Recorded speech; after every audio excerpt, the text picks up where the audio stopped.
బాబా రామ్దేవ్ గారికి చంద్రబాబు గారు కీలక పదవి ఇస్తున్నట్లు తెలుస్తోంది. ఇది ఎంతవరకు నిజం, అదేంటో తెలుసుకుందాం. దీని గురించి అయితే మాట్లాడేందుకు ప్రస్తుతం మనతో పాటు సీనియర్ జర్నలిస్ట్ జయదేవ్ గారు ఉన్నారు. నమస్తే అండి. నమస్తే ప్రశాంత్. సార్, బాబా రామ్దేవ్ గారికి చంద్రబాబు గారు కీలక పదవి ఇస్తున్నట్లు తెలుస్తూ ఉంది. కొంచెం సోషల్ మీడియాలో చాలా కనిపిస్తూ ఉంది. అసలు ఇది ఎంతవరకు నిజం? యాక్చువల్గా బాబా రామ్దేవ్ అనగా ఫస్ట్ మనకు గుర్తొచ్చేది యోగాసనాల గురించి. మొన్న యోగాంధ్ర నిర్వహించారు. ఇది వరల్డ్ యోగా డే రోజు. ఒక విధంగా గొప్ప విషయం ఏంటంటే, ప్రస్తుత ఎన్డీఏ కూటమి వల్ల, రామ్దేవ్ బాబా లాంటి వాళ్ళు యోగా మాస్టర్ల వల్ల యోగా యొక్క ఖ్యాతి, యోగా యొక్క పేటెంట్ మనకే దక్కింది అనుకోవచ్చు ప్రపంచ స్థాయిలో. అండ్ మోర్ ఓవర్ ఎన్డీఏ కూటమి ఆయుష్ అని ఒక డిపార్ట్మెంట్ కూడా పెట్టడం జరిగింది. AYUSH. ఏ అంటే ఆయుర్వేదం, వై అంటే యోగా, యు అంటే యునాని, ఎస్ అంటే సిద్ధ, హెచ్ అంటే హోమియో. సో యోగాకి అంత పెద్దపీట వేసి మన దగ్గర ఏదైతే తెరమరుగవుతున్నాయి అనుకున్నా వాటన్నింటినీ కూడా మళ్ళీ వెలికి తీసి భారతదేశం యొక్క వైద్య విధానం కానీ సంస్కృతి సంప్రదాయాలు ఇవన్నీ మావే అని చాటి చెప్పడానికి ఈ డిపార్ట్మెంట్ పెట్టారు. Good, super. అయితే నిజంగా మోదీ గారి వల్ల ప్రపంచ యోగా దినోత్సవం ఈరోజు ప్రపంచవ్యాప్తంగా జరుపుకుంటున్నారు. అయితే యోగాంధ్ర చేసిన తర్వాత చంద్రబాబు గారికి వచ్చిన ఆలోచన నిజంగా అంటే ఎప్రిషియేట్. మళ్ళీ అంటే తెగ భజన చేస్తున్నారు అనుకోవచ్చు. ఇంతవరకు ఎవరు ఏ స్టేట్కి అంబాసిడర్గా పెట్టుకున్నా ఒక సెలబ్రిటీని, ఎస్పెషల్లీ సినిమా వల్లనే పెడుతున్నారు. ఏది ఒక అమితాబ్ బచ్చన్నో లేదంటే ఒక హీరోయిన్స్, బాలీవుడ్ హీరోయిన్స్ని లేదా బాలీవుడ్ హీరోల్ని, మన తెలుగు హీరోల్ని, వీళ్ళని బ్రాండ్ అంబాసిడర్గా పెడుతున్నారు. ఏది టూరిజంకి సంబంధించి వాళ్ళతో ఒక యాడ్ చేయించి చేస్తారు. అంటే అమితాబ్ పేరు ఎగ్జాంపుల్ చెప్పాను, మిగతా మన దగ్గర కూడా చాలామంది ఉన్నారు. అయితే ఈయన చంద్రబాబు నాయుడు గారు మనిషి అనేవాడు ఎప్పుడు కూడా వెల్తే హెల్త్ కదా, లేదా హెల్తే వెల్త్, హెల్తే వెల్త్, ఆరోగ్యమే మహాభాగ్యం. సో ఎవడైతే కంప్లీట్ ఆరోగ్యంతో ఉంటే వాడే కోటీశ్వరుడు లెక్క అనే పంథాలో మాట్లాడుతూ రామ్దేవ్ బాబా గారికి విషయం ప్రస్తావి ఇట్లా చెప్పారంట. మేము రాబోయే రోజుల్లో టెక్నాలజీ వాటితో పాటు మనిషి ఆరోగ్యం మీద కూడా చాలా అందరికీ కాన్షియస్ పెరిగింది. సో నెట్టింటి కూడా దీని మీద ఎక్కువగా పలానా ఒళ్ళు తగ్గాలంటే ఏం చేయాలి, ఫ్యాట్ తగ్గాలంటే ఏం చేయాలి, ఇలాంటి వాటి మీద ఎక్కువగా వ్యూస్ వస్తున్నాయి. సో యోగా మన జీవితంలో భాగం చేసుకుంటే రేపొద్దున AI వచ్చింది, ఆర్టిఫిషియల్ ఇంటెలిజెన్స్ వస్తే ఇన్ని వేల ఉద్యోగాలు పోతాయి, టెన్షన్ ఉండదు, ఆలోచన విధానం మారదు. ఓకే, యోగా చేద్దాం, మనసు ప్రశాంతంగా ఉంచుకుందాం, కాదు కూడదు అంటే లేటెస్ట్ అప్గ్రేడ్ అవుదాం, కొత్త టెక్నాలజీ నేర్చుకుందాం, ఇది కాకపోతే ఇంకో జాబ్ చేసుకుని ఇంకేదో చేసుకుందాం అనేలాగా యోగా మనుషుల్ని తయారు చేస్తుంది అనే పంథాలో ఒకటి. రెండవది, రాబోయే రోజుల్లో టూరిజం పెద్దపేట అయిపోతున్నారు చాలామంది. ఎందుకంటే కరోనా తర్వాత మీరు అబ్జర్వ్ చేస్తే సెల్ఫ్ ట్రాన్స్పోర్ట్ ఎక్కువైంది. మనుషుల్లో కూడా మనం ఎన్నాళ్ళు ఉంటామో తెలియదు, ప్రపంచాన్ని చుట్టొచ్చేయాలి, అన్నీ చూసేయాలి, అన్నీ అనుభవించాలి, అన్నీ తినేయాలి అనే కాన్సెప్ట్లోకి వచ్చారు చాలామంది. సో టూరిజంకి ప్రాధాన్యత పెరుగుతున్న నేపథ్యంలో ఆ టూరిజంకి సంబంధించే బాబా రామ్దేవ్కి అంబాసిడర్గా పెట్టాలని బాబు గారు నిర్ణయించారట. ఇప్పుడు చూడండి, మనకి ఇక్కడ హైదరాబాద్లో కూడా ఈ మధ్యకాలంలో ఏంటది కర్ణాటక వాళ్ళ టూరిజం, కేరళ వాళ్ళ టూరిజం బోర్డులు కూడా కనిపిస్తున్నాయి మన దగ్గర. ఏంటి తెలంగాణలో?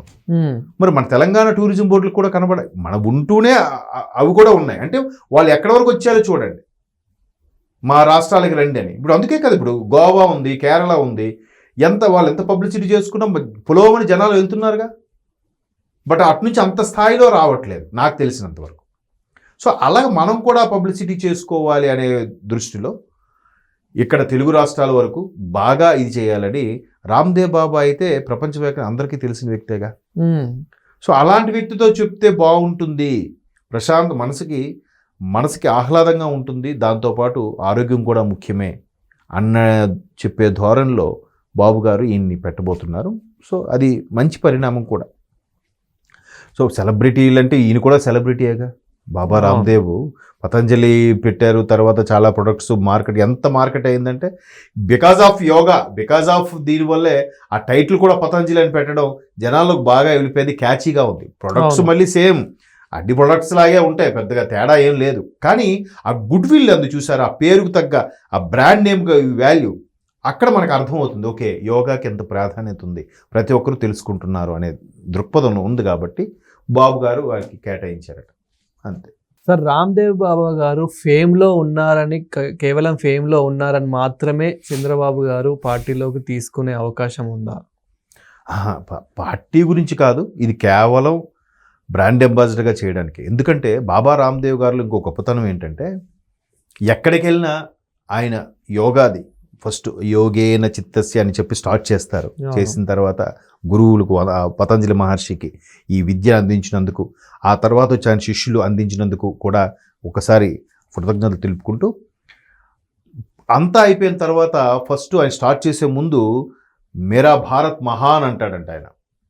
ఏ ఎక్కడ వరల్డ్ లెవెల్లో ఎక్కడికి వెళ్ళి చెప్పినా కూడా దీని మీదే అమెరికా ఇంతకు ముందున్న ప్రెసిడెంట్ ట్రంప్ కన్నా ముందు ఒక ఆయన ఉండేవాడు, పేరు గుర్తాడు, ఆయన కూడా మాకు ఇది యోగా పేటెంట్ ఇచ్చి అంటే నా భారతదేశం సంబంధించింది ఇది, ఇంకా అప్పటి నుంచి మరి కొంచెం గట్టిగా చెప్పడం స్టార్ట్ చేశాడు ఆయన, మేరా భారత్ మహాన్ అని. ఎంత గొప్ప విషయం కదా.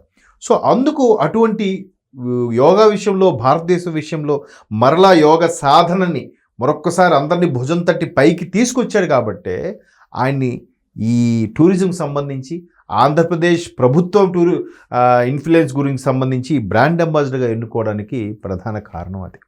సో అంతేగాని పార్టీలకు అతీతంగా, ఇప్పుడు అదే చెప్పాను కదా, అమితాబ్ కొంతమంది సూపర్ స్టార్ల పేర్లు అనవసరం, ఏ రాష్ట్రంకి ఎవరున్నారని, వాళ్ళు కూడా పెట్టుకోవడానికి కారణం అదే. అవును, వాళ్ళు రాజకీయ పార్టీలకు అతీతంగా ఉంటారు. వాళ్ళు చెప్తే అమితాబ్తో యాడ్ చేశారంటే ఇది ఈ స్టేట్కి ఒకసారి వెళ్ళి చూడాలరా, లేదా రజనీకాంత్ గారితో యాడ్ చేయించారంటే ఈ స్టేట్ని ఒకసారి చూడాలరా అనుకుంటాం కదా. సో అలాగా బాబా రామ్దేవ్ అంటే ప్రపంచ ప్రఖ్యాతంగా కూడా మొత్తం ఆ టూరిజం మీద యూట్యూబ్లో కానీ శాటిలైట్ మిగతా వాటిలో హోర్డింగ్లో వాటిలో పెట్టించాలని ఒక ఆలోచన ఉంది. దాని ద్వారా ఏమాత్రం 1% టూరిజం పెరిగినా కూడా గొప్ప విషయమే కదా. సంవత్సరంలో 1% తక్కువేం కాదు, కొన్ని కోట్ల లాభం వస్తుంది, అది భారతదేశానికి వస్తుంది, తద్వారా ఆంధ్రప్రదేశ్ కూడా వస్తుంది. అందుకు బాబా రామ్దేవ్ గారిని ప్రిఫర్ చేశారు. బట్ ఆయన రాజకీయంగా దీనికి సంబంధం లేదు. రాజకీయ పరంగా మా పార్టీలో చేరుతారా అంటే ఆయన చేరరు. ఎందుకంటే చంద్రబాబు నాయుడు గారి కొన్ని వాల్యూస్, ఎథిక్స్ ఉన్నాయో లేదని అలాంటి వాళ్ళు ఒప్పుకోవడమే అర్థమవుతుంది. ఆయన లేవు అని కొంత ప్రతిపక్షాలు తిడతారు. లేకపోతే చాగంటి గారు లాంటి వాళ్ళు టీటీడీకి సహాయ ప్రభుత్వానికి ఒక సలహాదారుడిగా నియమిస్తే ఒప్పుకున్నాడుగా. మరి అంతకుముందు గత ప్రభుత్వం వాళ్ళు అడిగితే ఎందుకు ఒప్పుకోలేదు? నెక్స్ట్ ఇప్పుడు బాబా రామ్దేవ్ కూడా ఇంతకుముందు కూడా 2-3 ప్రిఫర్ చేశారట, ఎవరు ఒప్పుకోలేదు. ఈరోజు బాబు గారు అడిగితే ఎందుకు ఒప్పుకోబోతున్నారు? అంటే మనిషికి ఈయనకు ఒక స్టేజ్ ఉంది, ఒక స్టేచర్ ఉంది, ఈయన చెప్తే వినొచ్చు, నమ్మొచ్చు అని యాక్సెప్ట్ చేస్తారు. అది ప్రభుత్వానికి బెనిఫిట్, ప్రజలకు కూడా యూస్ఫుల్గా ఉంటుంది, రెవెన్యూ జనరేట్ అవుతుంది. అది చంద్రబాబు నాయుడు గారి యొక్క ఆలోచన. అది. Thank you sir.